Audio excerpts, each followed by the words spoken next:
What do you know about trees? Let's learn about trees, the indigenous ones with Mr. Evans Wasolo, who is a botanist. My name is Evans Muhebi Wasolo. I am a teacher by profession. In starting trees, I enjoy most from getting the oxygen that gets from the plants that makes me to think big as a scientist, and at the same time, the trees provide me with the shade that makes me feel comfortable. As a teacher of biology, they also make the home look like a biological home of a teacher. Another thing is that these trees provide me with some fruits, medicine, other products that make me feel as a great botanist. Many people are unaware of the medicinal value and income generating capacity of some indigenous tree, but Wasolo studied and started planning to make them continue to exist. Another thing, trees also give an impact, an impression of posterity for other future generations. Trees, I also enjoy that kind of beauty. They beautify my compound so that they brighten my senses. Most of the tree species which evolved in Kenya and East Africa region fix nitrogen, while others produce high-quality mulch which enriches the soil. Is Ficus socomoros. It is this tree that we call it Ficus socomoros as a scientific name. The Vukusu name, it is called Kumuhuyu. There is some other cultural meaning attached to this particular Kumuhuyu. The Vukusu saying goes that Kumuhuyu kwasinya enjusi, meaning that this particular tree gives a warning that people should not offer it. And the same, this tree called Kumuhuyu, it is believed that when it is planted in the homestead, it provides peace. So, in other words, it is a sacred tree. Above all, it is very good in enriching the soil fertility. It conserves the soil moisture. It provides forage for bees. It provides fodder for the livestock growing. It provides very good shade. This tree also very good for timber conversion. I love this Kumukuyu because it is the only tree that Vukusus attach importance. That without any other indigenous tree, it is this one which is a peacemaker. So I, as a Vukusu, I respect the African culture that makes me a distinguished Vukusu by respecting the Vukusu tradition that is friendly to the climate. This particular Kumukuyu is very, very important and very friendly in mitigating the climate change. And this idea of climate change is now a worldwide problem. And we must have this culture of planting this particular indigenous tree called the Kumukuyu because it is very cheap. And it is one of the rare tree species that was exploited. But through my efforts, I've come to revive this particular endangered tree species that are very, very important when it comes to mitigating the climate change. Africa, south of Sahara, it is a place that is actually stricken with climate. It's experiencing prolonged drought that is impacting us negatively in terms of carrying out protective agriculture. This particular tree is called the Elcon teak. It originated from the Mount Elcon, and I just gotten it from there, and I planted it here on my farm. But actually we don't have the Vukusu name, so we just actually gave the name from the place where it was originated. This particular tree, there are examples of rare species, but in terms of its uses, its products are very useful in making the most high quality timber in the world. Its timber is very durable and very much resistant to drought and diseases. Any material that is made up of the elk teak, like towers or chairs, they are very heavy and very durable. It is a very wonderful tree. If we can grow these particular trees, actually it is just as good as gold.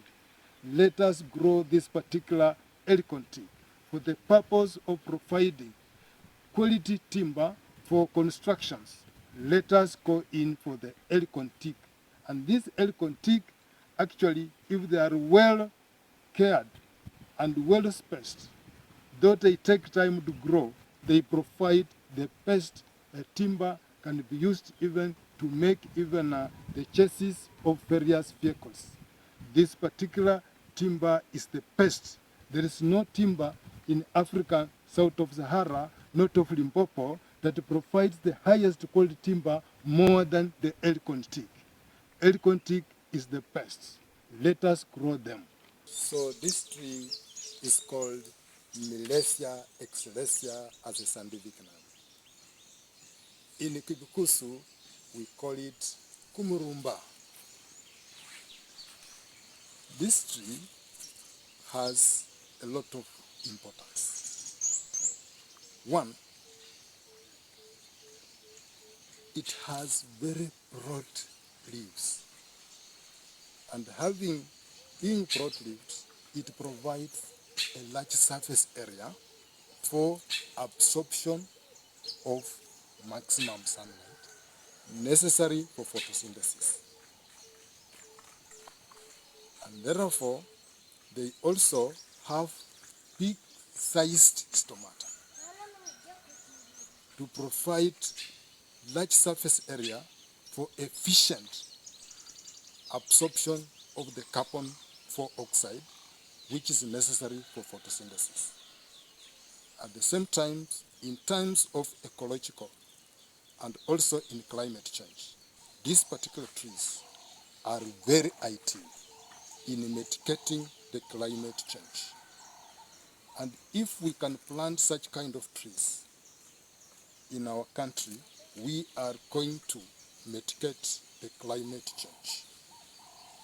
This same tree called Kumurumba in Kibukusu, it has some cultural meaning. One, it is considered to be a sacred tree, a tree that brings peace in the homestead.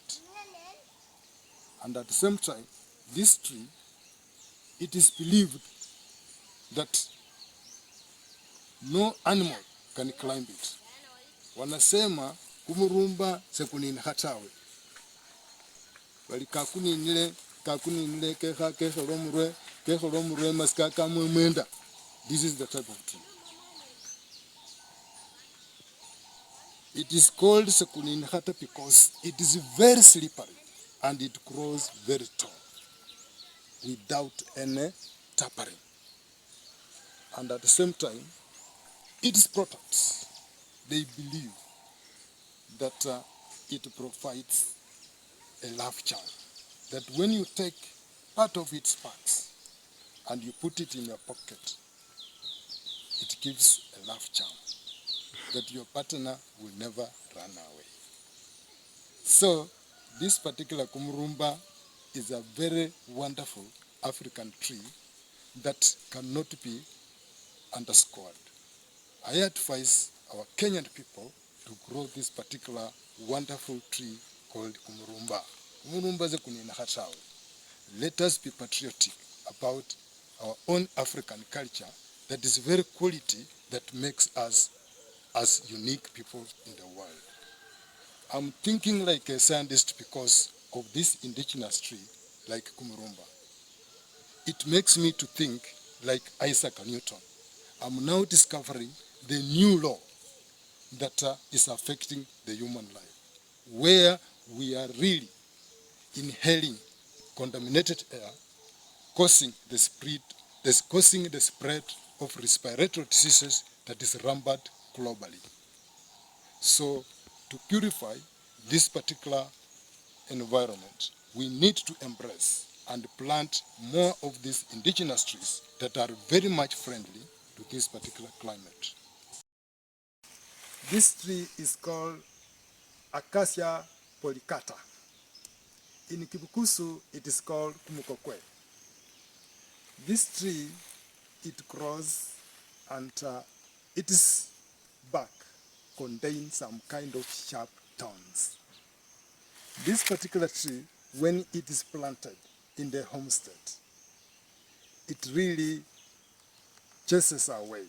It chases away parts, like the so-called the forager. They don't like this particular tree when it is planted in the homestead because of bearing those particular thorns. But it attracts parts like the weaver parts. They like sheltering under this particular tree called kumukokwe. This kumukokwe is also very useful in terms of making charcoal. Even when you want to make the ox yoke, the so-called ichoki, it's made out of this particular kumukokwe. This kumukokwe, it is also medicinal, that its roots, it is actually chewed or is prepared to treat the general elements. In Kibukusu, we call it, it is used to treat the so-called endwasi. So this kumukokwe is a very fast growing trees and they spread very fast. Its seeds are actually spread by explosive mechanisms. When it is grown in a place and it grows into maturity, it will bear fruits and it will scatter those seeds and will develop, they will germinate into so many of this particular chemical kwe when it's planted on the farm. And they are very fast growing and are very effective when you plant them in lowlands or along the river. We advocate them to be sited to grow along the river. This tree is called the Mahemia dutia, the scientific name. The Bukusu name, we call it Kumusola. This is one of the indigenous trees that is regarded with a lot of importance according to the Bukusus. They believe that when Kumusola or when Kimisola is planted in the homestead, they provide peace. According to the Bukusus, Kumusola is like an advocate. That they advocate or they support you when you plant them in your homestead. That even when people, they have bad feelings about you, this particular tree will cleanse. It just cleanses. Such that when people come to your home, they just become very good and humble people. Those with bad intention, it cleanses.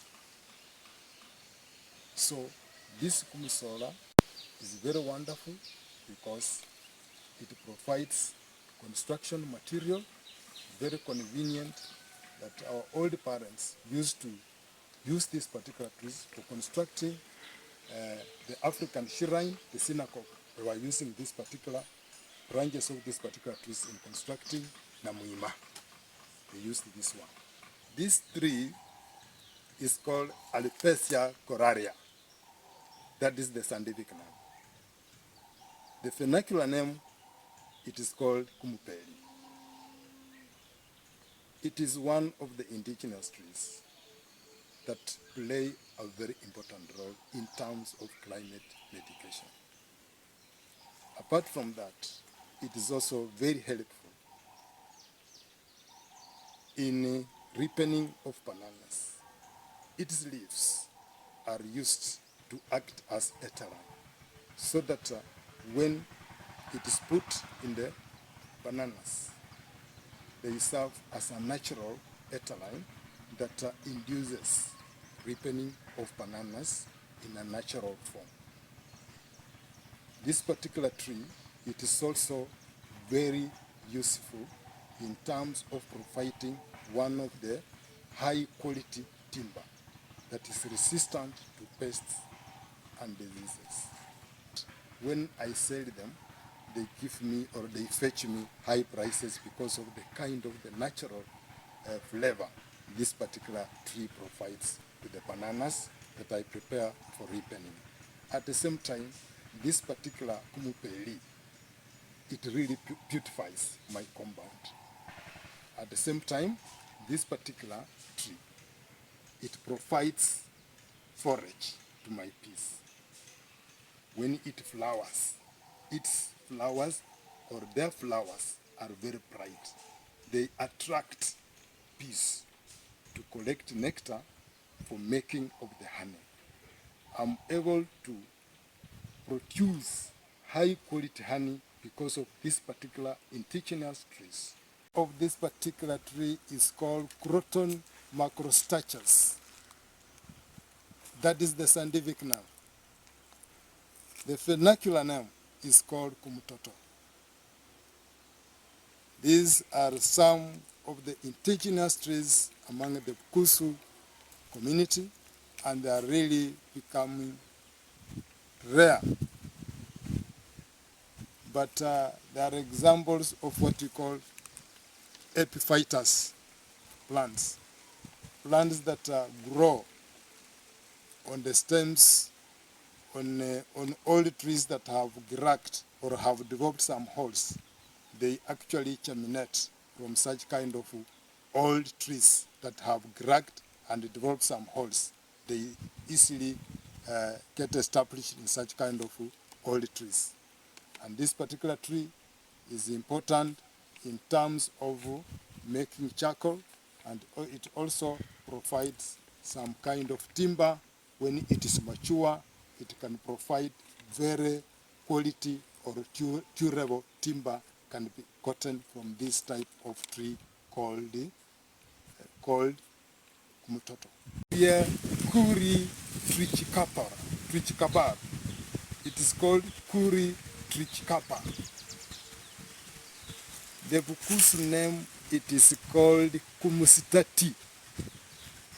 This particular tree, it is a very important tree, especially during traditional initiations.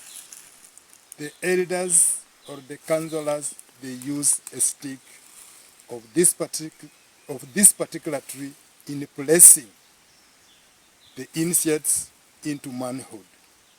They will give that particular initiate anamupatia this particular stick when they are placing that particular child.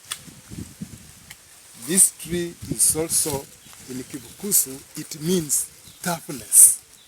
As they give you this particular stick during initiation or placings, it means they are encouraging you. Like if you are a boy, after being circumcised, you need to be very courageous. You need to defend that now you are a natal. You need to defend your people from the enemies. And good symbol that we give to our children or elders or counselors use to place it comes from this particular kumustati. And once this particular kumustati is grown in the homestead, it enhances stability and toughness of that particular home. This particular tree is called ficus sa. In Kibukusu, it is called kumukuyu kwa nandere. Kumukuyu kwa nandere kuno, it bears some fruits. And these fruits, when they are ripe, they normally attract multiple parts. At the same time, the sap from this particular tree is used to trap bats. So this particular nandere tree, it has also medicinal uses. It is barks. The barks and also the roots are crushed to prepare a connotation to treat general diseases, the so-called endwas. So this particular tree, it almost related to Ficus socomoros. And it is also has some cultural beliefs associated with this particular nandere. That this particular nandere tree, when you plant in the homestead, it also protects the home. This particular nandere, it is a very unique tree in the sense that it also repels away people with evil intentions. The name of this tree is Sisyphus absinica. Sisyphus absinica, that is the scientific name of this particular tree. In a Kibukusu name, or vernacular name, it is called Kumbukomboti. This particular tree is not so much easily planted in the homestead. But it is one of the indigenous trees that is very hardy. But the Bukusus, they believe that in any case, somebody steals your livestock and you use these particular branches and following the footprints of your stolen livestock, then whoever stole those particular livestock hataenda mbali, utamupata tu. So we use these particular trees as a way of protecting your livestock from theft. This kumkombot. Its products can also be used in making the ox yoke, making the stool. The traditional stool can also be made out of this. We can also make the ox cart from this particular product. It's called Cooperatum pentaranium. In Kibukusu, it is called Kumulaa.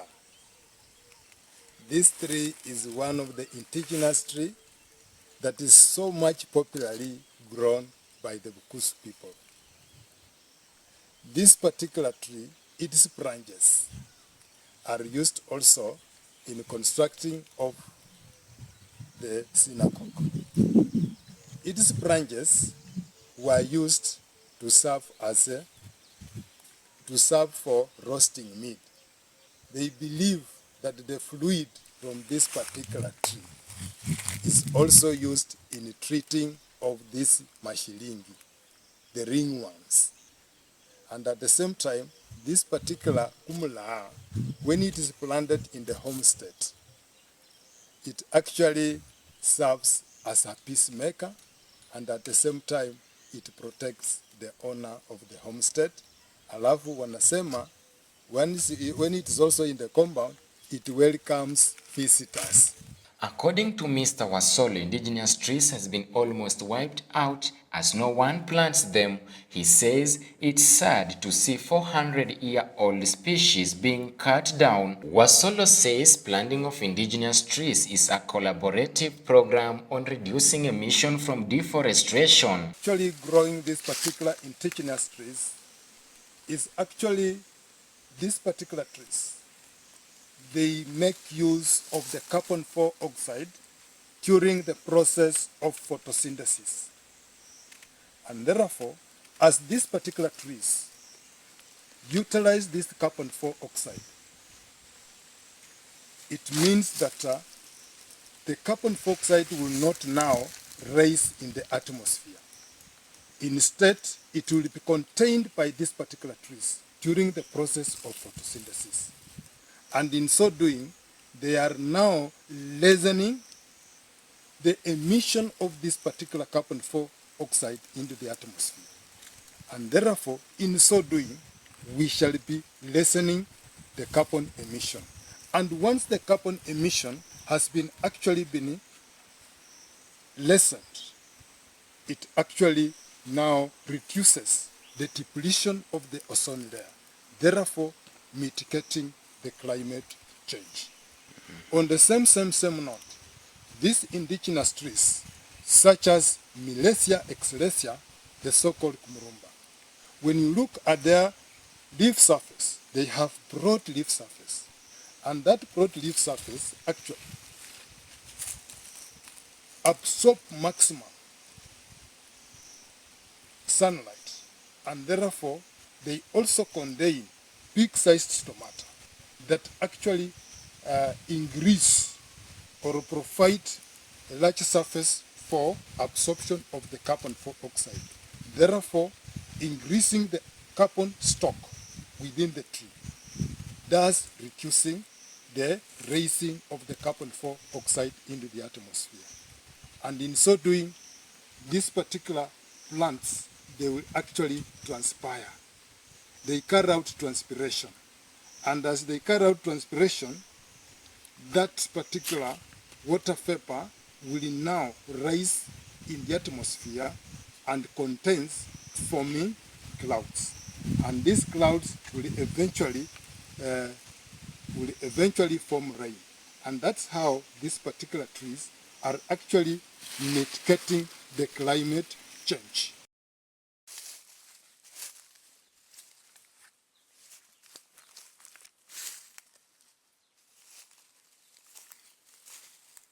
In terms of maintaining the fence, it becomes very hard.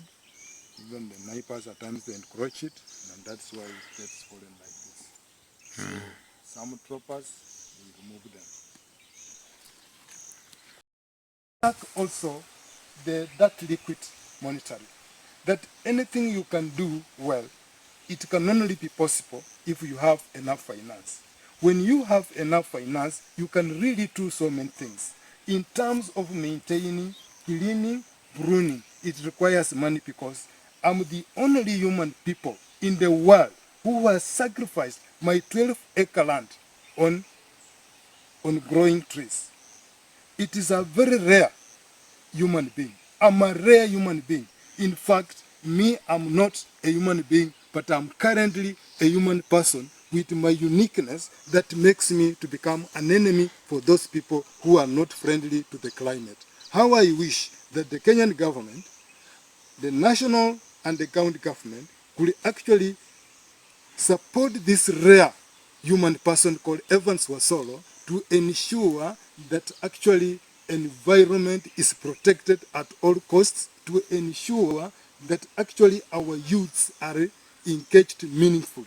It is this environment that I've created that is ideal, stimulative, and conducive for all life forms that actually makes our children to be bright.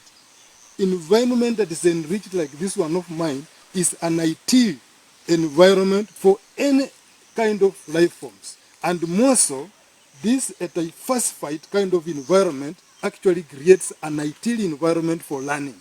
And the children of this particular area, they are very lucky to get such kind of environment that is enriching, that is providing all learning resources. But however, people have not reached at that particular level to realize that this one is an important project that can actually impact the world positively. So the negative attitudes towards trees. People are having negative attitudes. They believe trees take too long. I've also been inviting the stakeholders, the chiefs, the assistant chiefs, to come and even organize some kind of workshops on climate change. But they have always let me down. So, but otherwise, the community around, they are so much benefiting from me. In terms of roots, I do give them. In terms of firewood, I give them. In terms of construction materials, I give them. In terms of even giving them honey, I do give them. Of Kenya, both the national government and the county government, I appreciate you for the kind of awareness and sensitivity you are passing to our people. And in the first place, I must also appreciate you for being one of the signatory of the International Forums on Climate Change, that Convention of the Paris. I want to say thank you so much. I am actually responding to such kind of covenants. I want to appeal to my government that I'm now implementing what you have actually agreed at the national level. I now wish to say that use me as a coacher to continue sensitizing and using my position as a teacher as well as a botanist to sensitize for people to see the need to grow these particular trees that are really friendly to the climate. Indeed, you have actually signed this Paris Agreement.